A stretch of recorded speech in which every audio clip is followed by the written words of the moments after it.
materi upaya paksa pra peradilan dan pra peradilan ya. Jadi kalau kita bicara upaya paksa, berarti ada sebuah tindakan di situ ya, ada rangkaian tindakan ya. Upaya paksa itu masuk dalam bagian penyidikan ya. Ketika sudah masuk ke tahap penyidikan, maka aparat punya kewenangan untuk melakukan upaya paksa. Oke? Dipanggil 2 kali tidak hadir, bisa dijemput paksa, ditangkap, ditahan. Jadi dalam upaya paksa itu meliputi pertama ada penangkapan, penahanan, penggeledahan, penyitaan. Termasuk sebenarnya pemanggilan ya. Pemanggilan paksa ya. Dipanggil secara paksa. Pro justisia, demi hukum harus hadir ya. Tapi secara umum di dalam buku teks hukum acara pidana yang kita pelajari, tidak usah kita belajar yang ribet-ribetnya ya. Ya, jadi ada penangkapan, penahanan, penggeledahan, dan penyitaan. Penangkapan itu ada diatur di mana? Di dalam pasal 1 angka 20 KUHP ya. Bahwa penangkapan itu adalah tindakan penyidik ya, mengekang berupa pengekangan sementara waktu kebebasan, baik itu tersangka, pengekangan terhadap tersangka ya adik-adik ya, karena berdasarkan bukti permulaan yang cukup, patut diduga sebagai pelaku tindak pidana, maka dia harus ditangkap ya. Bukti permulaan cukup itu sebagaimana yang diatur di dalam pasal 17 KUHP itu ya, harus memang orang-orang yang diduga keras melakukan tindak pidana ya. Orang tidak bisa ditangkap kalau tidak patut diduga sebagai pelaku tindak pidana ya kan. Harus ada bukti minimal sekurang-kurangnya dia ya kan, baru bisa orang ditangkap ya kan. Makanya di situ dikatakan dipatut diduga keras ya melakukan tindak pidana. Karena upaya paksa ini kalau salah sedikit menggunakan aparat penegak hukum melakukan upaya paksa, salah sedikit ada kecacatan formil ya kan, tersalah identitasnya, bisa orang yang ditangkap itu dilanggar hak asasi ya kan. Merampas kemerdekaan itu kan merupakan mengambil sebagian hak asasi seseorang ya kan, mengekang kebebasan seseorang untuk bergerak ya kan.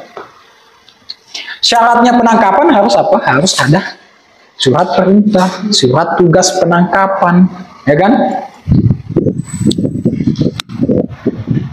Itu penangkapan ya. Harus dilakukan dengan prosedur yang ada dalam hukum acara pidana, ya. Jadi aparat tidak serta-merta asal menangkap, ya, atau tidak semena-mena menggunakan upaya paksa, karena ada hak asasi di situ. Nanti kita akan belajar apa saja hak tersangka dan terdakwa ya. Nanti ada materinya ya. Kalau saya tidak salah minggu depan kita sudah masuk hak tersangka dan terdakwa. Jadi sekalipun tersangka itu bersalah, tetapi dia punya hak yang sudah diatur di dalam hukum acara pidana kita ya. Yang harus kita hormati ya. Sebagai manusia dalam hukum pidana kita kan manusia ada subjek hukum ya. Dia punya hak juga ya kan, yang harus kita hargai. Bisa ya? Itu penangkapan. Nah, kemudian penahanan. Penahanan ada diatur di dalam pasal 1 angka 21 KUHP. Penahanan itu ya sebenarnya mengekang juga ya. Menempatkan seseorang di tempat tertentu, ya kan? Kalau di polisi ya, kalau biasanya kalian melihat kan ada selnya, ada penjaranya, situ dikumpulkan pelaku-pelaku ya. Karena makanya banyak yang menderita kalau masih dalam tingkat penyidikan di dalam kepolisian itu kan, karena saat nanti dia akan sangat menginginkan cepat kasusnya diadili kemudian diputuskan biar dibawa ke lapas, ya kan? Karena ada itu lagunya apa itu, lagu jadul kan. Pak Hakim dan Pak Jaksa, kapan aku disidang? Ya kan? Karena orang yang masih dalam proses penahanan itu sakit ya, masih dicampur dengan beberapa tindak pidananya sesak. Kalau di lapas sudah bisa sedikit ada tempat ibadah, ya kan? Sudah bisa diberikan apa ya? Rehabilitasi, direcovery kembali, sudah bisa berkegiatan, diajar agar bisa nanti keluar tidak melakukan tindak pidana lagi, bisa menjadi manusia yang bermoral, yang baik, ya kan? Agar dalam rangka membangun Indonesia menjadi lebih baik lagi nanti, ya kan? Bisa ya?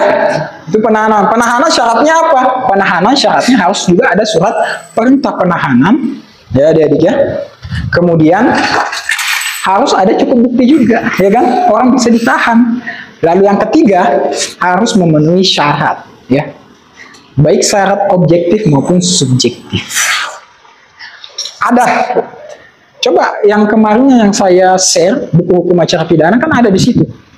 Coba buka sendiri ya. Ada di situ syarat objektif menurut kepentingan hukum, syarat subjektif menurut kepentingan keperluan hukum, kepentingan menurut keperluan. Ya. Di situ ada, coba buka, ada tidak? Ada, ya kan? Syarat objektif dengan dalam penahanan kan? Iya. Kalau syarat objektif berarti harus tindak pidana yang diancamnya itu 5 tahun atau lebih, ya kan? Tapi bisa juga tindak pidananya kurang dari 5 tahun berdasarkan pasal 21 angka 4 huruf B, ya kan, yang disebutkan secara limitatif, ya kan, itu bisa dilakukan penahanan. Seperti apa? Penganiayaan biasa, penipuan, penggelapan, itu kan ancaman pidananya paling lama ada 2 tahun 8 bulan, penganiayaan biasa ada 4 tahun, penipuan paling lama ya tidak melebihi dari 5 tahun, tapi bisa dilakukan penahanan. Itu syarat objektif, bisa dilakukan penahanan. Nah, itu kepentingan menurut hukum ya, syarat objektif. Sedangkan kalau syarat objektif kepentingan menurut keperluan ya. Jadi maksudnya ini kepentingan menurut keperluan bahwa aparat penegak hukum ada rasa khawatir bahwa tersangka atau terdakwa melarikan diri, menghilangkan atau merusak barang bukti, ya kan? Atau mengulangi tindak pidana yang dilakukan, maka bisa dilakukan penahanan. Tapi dengan catatan syarat subjektif ini bisa digunakan kalau sudah terpenuhi syarat objektif.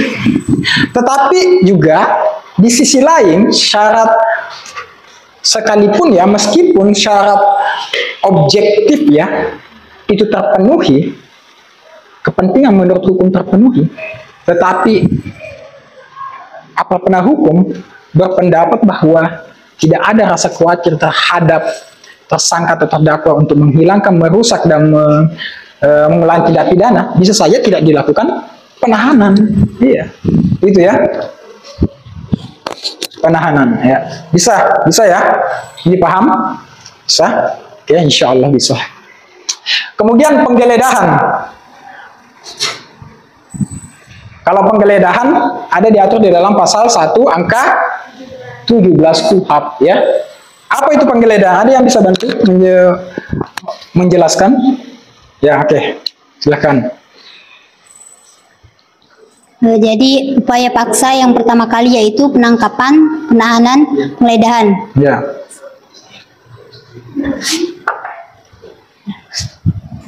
Apa itu penggeledahan? Penggeledahan kan di situ ada 2, menggeledah rumah. Yang pertama itu penggeledahan rumah, yaitu adalah tindakan penyidik untuk memasuki rumah tempat tinggal dan tempat tertutup lainnya. Ya. Untuk melakukan tindakan pemeriksaan dan atau penyitaan dan atau penangkapan dalam hal dan menurut cara yang diatur dalam undang-undang. Ya. Nah, penggeledahan yang kedua yaitu penggeledahan badan adalah tindakan penyidik untuk mengadakan pemeriksaan badan dan atau pakaian tersangka untuk mencari benda yang diduga keras ada pada badannya atau di bawahnya serta untuk disita. Ya, betul ya. Jadi penggeledahan itu ya bisa penggeledahan rumah, pekarangan, ya, ruang tertutup, rumah tertutup, itu bisa dilakukan ya, tindakan penyidik untuk melakukan pemeriksaan guna kepentingan penyidikan, karena upaya paksa itu adalah bagian dari penyidikan, ya kan adik-adik ya. Badan yang diduga keras ada pada badannya, ya kan? Ketika penggeledahan dilakukan dan ditemukan barang bukti, langsung dilakukan ke penyitaan, langsung disita, ya kan? Sama juga ketika melakukan penangkapan setelah pelakunya ditangkap, ya kan? kemudian dilanjutkan dengan penahanan. Kalau kembali tadi itu kasus yang ternyata pacarnya yang membunuh, dicari, setelah dicari ditemukan tersangkanya, ditangkap, kemudian dihadapkan kepada penyidik, kemudian dilanjutkan dengan penahanan, ya kan? Apalagi kalau kita lihat kasus pembunuhan, ya pasti ancaman pidananya lebih dari 5 tahun, ya kan?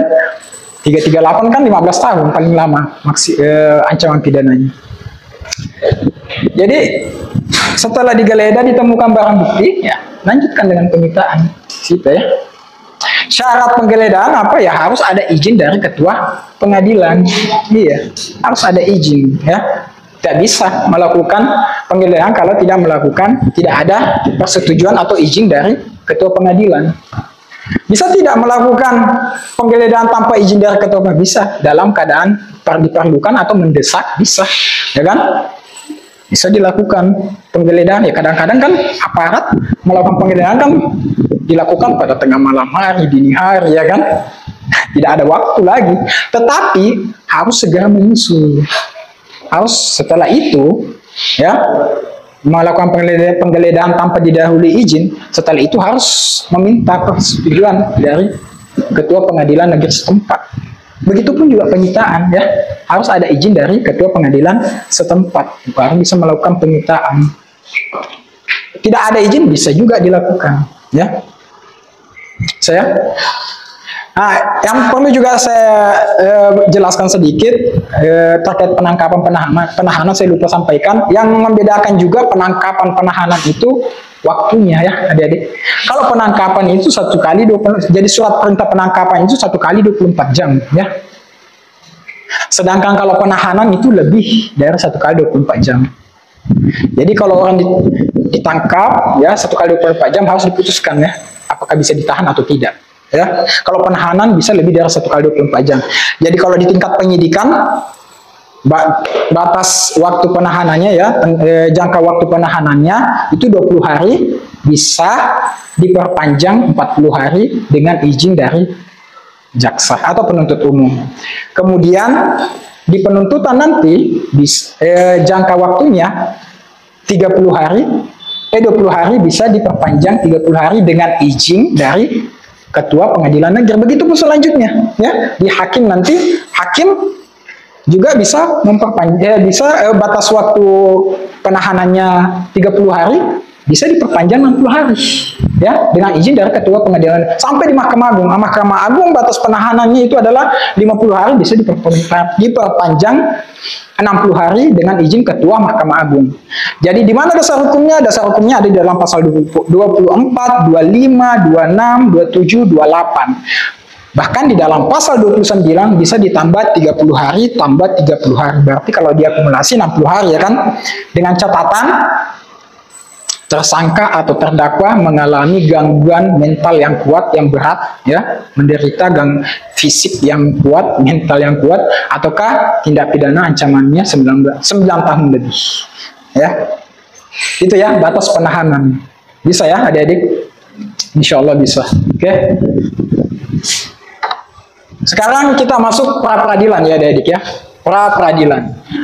Oke. Jadi kalau kita berbicara pra peradilan, berarti ini merupakan upaya hukum yang bisa digunakan baik itu tersangka, ya, ataukah kuasa hukumnya, ya kan, ataukah pelapor atau korban bisa menggunakan upaya hukum pra peradilan, ya. Jadi pra peradilan ini yang mempunyai kewenangan adalah pengadilan negeri, ya, untuk menguji atau memeriksa, ya, sah atau tidaknya penangkapan, penahanan, ya, penghentian penyidikan, penghentian penuntutan, ganti rugi, atau rehabilitasi jika perkaranya dihentikan di tingkat penyidikan maupun penuntutan, ataukah penetapan tersangka, ataukah penggeledahan dan penyitaan. Jadi kalau kita berbicara pra peradilan, paling tidak objek pra peradilan itu adalah, jadi objek pra peradilan tentang sah atau tidak. Pertama, penangkapan, penahanan,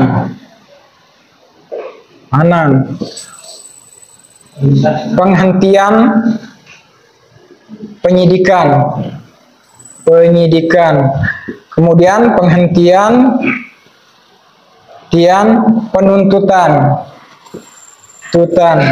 kemudian ganti rugi dan atau rehabilitasi.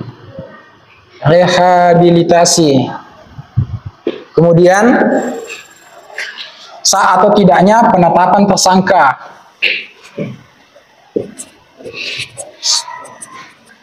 Sah atau tidaknya penggeledahan, sah atau tidaknya penyitaan.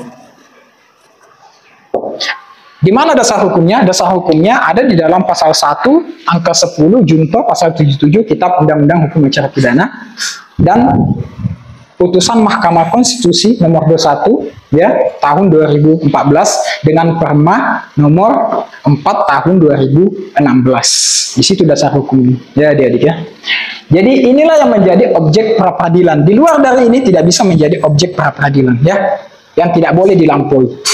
Ya, jadi kalau misalnya orang ditangkap, ya, tidak ada surat perintah atau surat tugas, bahasa sangka ada haknya yang dilanggar di situ ya, bisa keberatan, bisa memohon pra peradilan kepada pengadilan negeri, ya kan, bahwa dalam penangkapannya tidak sesuai dengan prosedur aturan yang ada di dalam hukum acara pidana. Ingat bahwa hukum acara pidana itu diperuntukkan kepada aparat penegak hukum ya dalam melaksanakan tugasnya. Dia harus tunduk ya kepada hukum acara pidana. Ya. Dia tidak boleh menyalahi, melanggar aturan prosedur yang sudah digariskan di dalam hukum acara pidana kita. Iya. Jadi bisa melakukan upaya pra peradilan. Orang ditahan, ya kan? Kalau tidak memenuhi syarat objektif, ya kan? Tiba-tiba ditahan, ya kan? Itu kan bisa diajukan pra peradilan, ya kan? Tidak cukup bukti, lalu kemudian ditahan, itu kan bisa digunakan upaya pra peradilan. Tidak ada surat perintah penahanan, ya kan? Tiba-tiba ditahan, ditangkap lalu ditahan, ya kan? Jangankan penangkapan saja tidak ada bukti, ya kan? Baru ditangkap sudah bisa dilakukan upaya pra peradilan, ya kan? Jadi kalian sering dengar ya pra peradilan, ya kan? Baru mungkin kali ini kalian paham, oh ternyata pra peradilan ini seperti begini ya. Jadi pra peradilan itu merupakan suatu hak yang bisa dimiliki oleh baik tersangka, ya, bukan memang tersangka, keluarganya atau kuasa hukumnya, atau pelapor atau korban, ya. Kemudian penghentian penyidikan, ya. Kenapa saya bilang ada juga yang bisa digunakan oleh pelapor, misalnya saya lapor ya sebuah kasus. Tapi kasus yang saya lapornya ini kok bisa dihentikan penyidikannya, ya kan? Kan saya bertanya-tanya, ya kan? Kok bisa kasus saya ini yang saya lapor ke polisi kok tidak diteruskan penyidikannya, ya kan? Kok dihentikan? Apa yang menjadi alasan sehingga dihentikan? Itu saya bisa mengajukan upaya pra peradilan. Iya. Kenapa dihentikan penyidikannya? Kan penghentian penyidikan mungkin karena ada alasan, ya alasannya mungkin tidak cukup bukti, padahal saya merasa bahwa sudah cukup bukti, ya kan. Nah, kita bisa mengajukan upaya karena pra peradilan itu tujuannya bagaimana menguji ya. Jadi pra peradilan itu menguji atau melihat apakah sah atau tidak orang ditangkap, sah atau tidak orang ditahan, ya kan. Itu ya. Pra peradilan itu memang diperuntukkan kepada para penegak hukum ya dalam menjalankan kewenangannya agar tidak salah dalam melaksanakan tugasnya, ya kan? Tidak asal menangkap, menahan dan menggeledah dan sebagainya, menetapkan seorang tersangka, tidak asal ya. Jadi pra peradilan bisa dikatakan bentuk pengawasan ya kepada aparat penegak hukum ya dalam melaksanakan tugasnya agar tidak semena-mena ya. Kemudian penghentian penuntutan, begitu juga penghentian penuntutan ya bisa juga apakah sah atau tidak dihentikan penuntutannya, ya kan? Kok bisa tidak dilimpahkan ke pengadilan, berhenti di penuntutan, ya kan?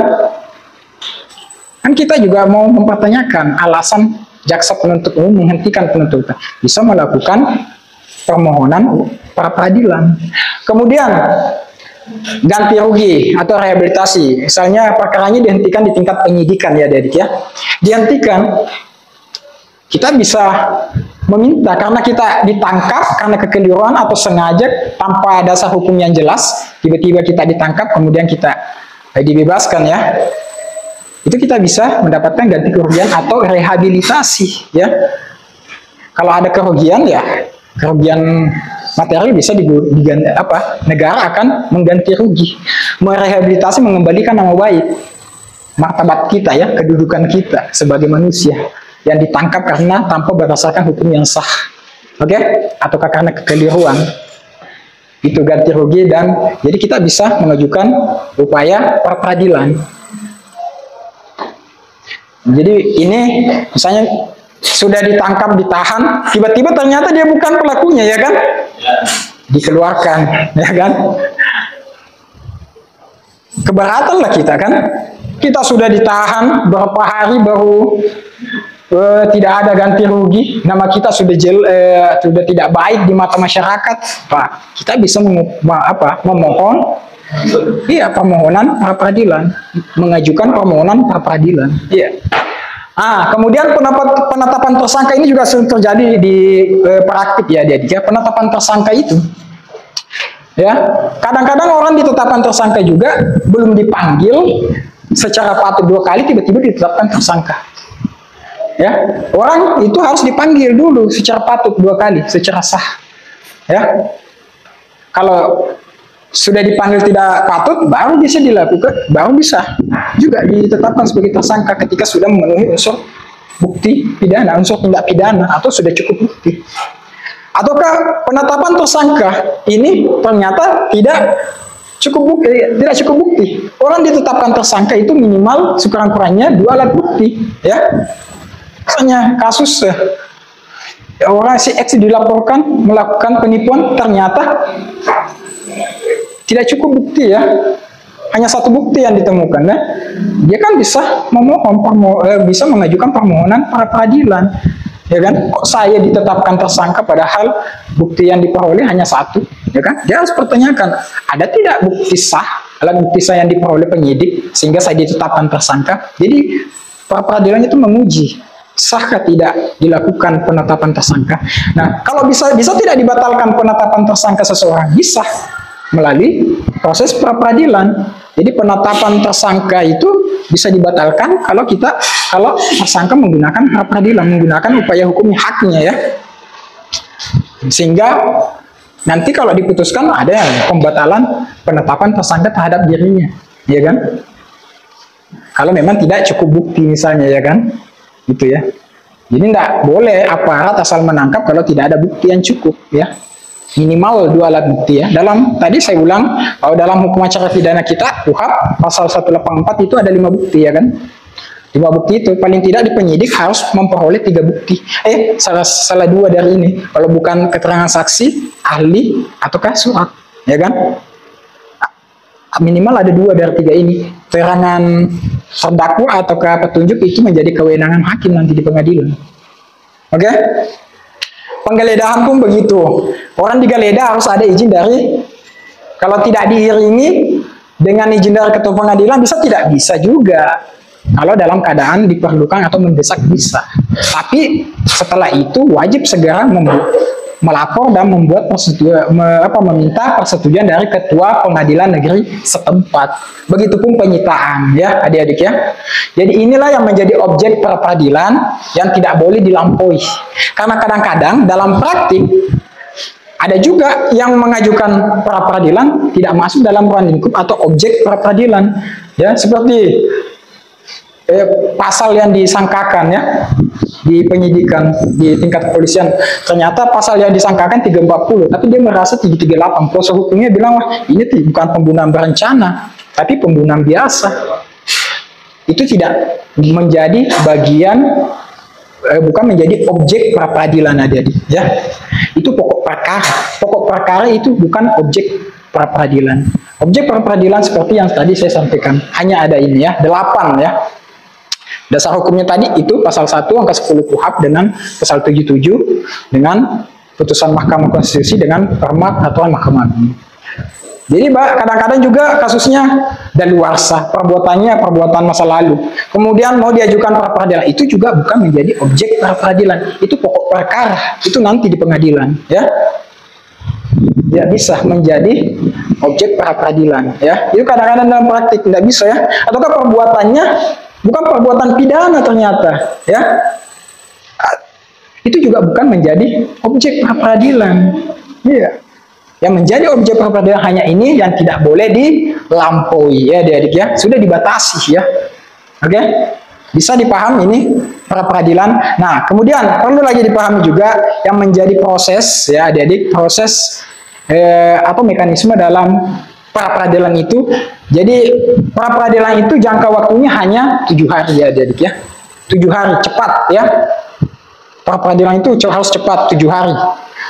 Harus sudah diputus dan sifatnya final and binding, ya, binding. Jadi tidak ada lagi upaya hukum, ya. Selesai di situ, putus, tidak boleh lagi, tidak ada. Sifatnya final, ya, tidak ada upaya-upaya hukum banding dan sebagainya. Hanya 7 hari, 7 hari itu sudah diputus, ya. Dilakukan oleh hakim tunggal, ya, pra peradilan itu. Kapan pra peradilan menjadi gugur? Pra peradilan menjadi gugur itu ketika sudah dimulai pemeriksaan di pengadilan pokok perkaranya, ya, itu sudah gugur. Jadi kalau misalnya di tingkat penyidikan memang merasa pada saat dia ditetapkan tersangka ada keberatan, segera secepatnya melakukan upaya pra peradilan. Karena kapan sudah dimulai pemeriksaan atau sudah keluar surat resmi pengumuman pemeriksaan di pengadilan nantinya itu, ya kan, maka menjadi gugur menjadi gugur pra peradilan. Haknya ini digunakan oleh tersangka.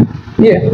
Ya, segera mungkin kalau memang ada keberatan, dia ditangkap atau ditahan, digeledah, tidak memenuhi, ada kecacatan formil, maka segera, karena kapan sudah dimulai pemeriksaan di pengadilan atau paling sudah keluar surat resmi pengumuman akan dimulai pemeriksaan di pengadilan, akan gugur untuk mengajukan permohonan pra peradilan.